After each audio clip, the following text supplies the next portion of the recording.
Hey, what's up everybody? Thanks for tuning in today. So today I want to talk to you guys a little bit about how the 5 visible planets interact with each other in Chinese Vedic astrology. Now this has a lot to do with the 5 elemental theory in Chinese Taoism, which incorporates a little bit of alchemical thought.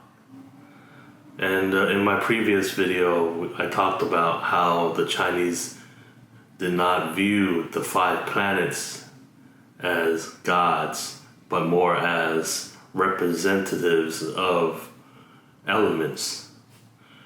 Jupiter as wood element, Venus as metal element, Saturn as earth element, Mercury as water element, and Mars as fire element. Now, these elements have a way of interacting with each other, called the 5 elemental theory, which has been prevalent all throughout Chinese traditional culture. It will be important for us as we continue along our journey of understanding Chinese Vedic astrology to understand the 5 elemental theory, as it serves as a foundation not only to Chinese astrology but to many different fate prediction styles that the Chinese use that we might talk about in the future. Now, some of you might wonder how the sun and moon plays into this 5 elemental theory. So although the sun and moon does not play a direct role in the 5 elemental theory, they are also incorporated into this theory. Each planet is split into a masculine and feminine side. So for example, Jupiter is split into Jia wood and Yi wood. Jia wood representing the masculine energies of Jupiter, and Yi wood representing the feminine energies of Jupiter. Jia wood usually represents the tree trunk or pure hardwood that can be used for carpentry and furniture or building houses, while Yi wood is more like medicinal flowers, grass, and branches. There are a lot of resources online in English that talk about this 5 elemental theory, since it's used throughout all of traditional Chinese culture, including traditional Chinese medicine. So I won't go particularly in depth into it right now. What's important to understand for Chinese astrology and its use is how these 5 elements interact with each other. Because in Chinese astrology, the planetary friendships and enemies are a little different from the Vedic and Western astrology's viewpoint. For example, Venus is viewed as the god of the Asuras and Jupiter the god of the Devas. So they don't particularly go well with each other in Indian Vedic astrology as well.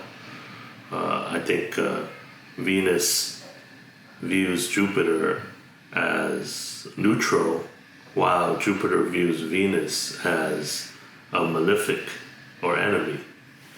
So in Chinese Vedic astrology, there isn't such a thing as exaltation or debilitation. For example, like the sun, it's not really actually viewed as debilitated in Libra, especially if it's in the Horn constellation, which, although ancient texts state that this would give someone who has difficulties early in life and struggles with their ego, they will flourish later in life. As for Jupiter, it's usually viewed in Chinese Vedic astrology that it does not do well in the sign of Libra, which represents the dragon, and the sign of Taurus, represented by the sign of the chicken. Both houses or zodiacs are considered ruled by Venus, the metal star, and they are considered metal zodiacs.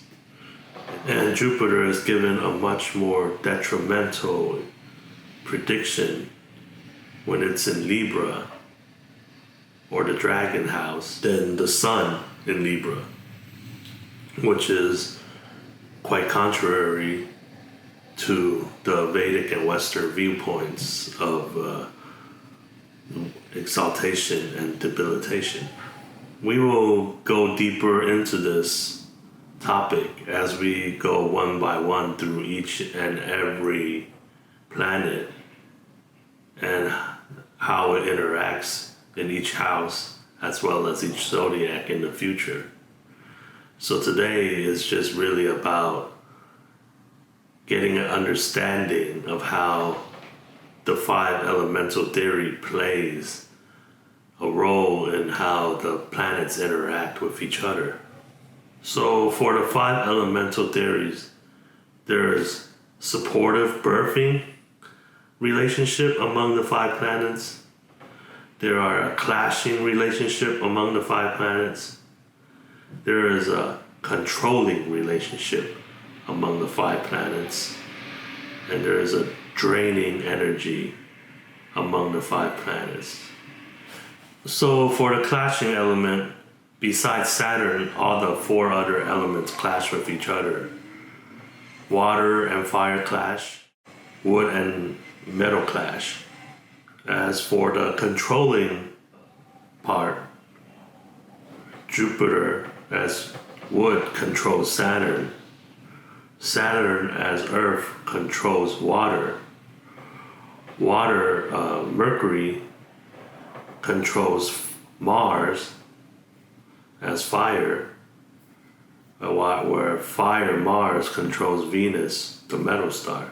And Venus controls Jupiter as metal controls wood. As for the draining part of the 5 elemental theory, it is prevailing among all the other interactions. So when a planet gives birth to another planet, the planet that's giving that supportive energy is its own energy is being drained to give to the supportive planet that is supporting.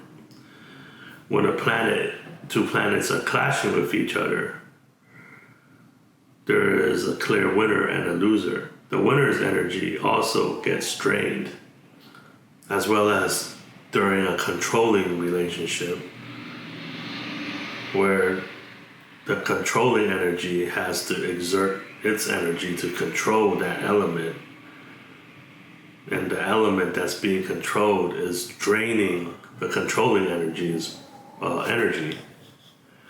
So the draining part of the 5 elemental interactions are prevalent amongst all of the other interactions. What's important, once again, is finding that fine balance amongst the 5 elements. Not too much, not too little. It's like having normal blood pressure, for example. You don't want your blood pressure to be too high or too low. You just want your blood pressure to be normal, to have the healthiest body. So if you like what you have learned today and would like to learn some more, please don't forget to hit the like and subscribe button down below. And until next time, we'll see each other again. Peace.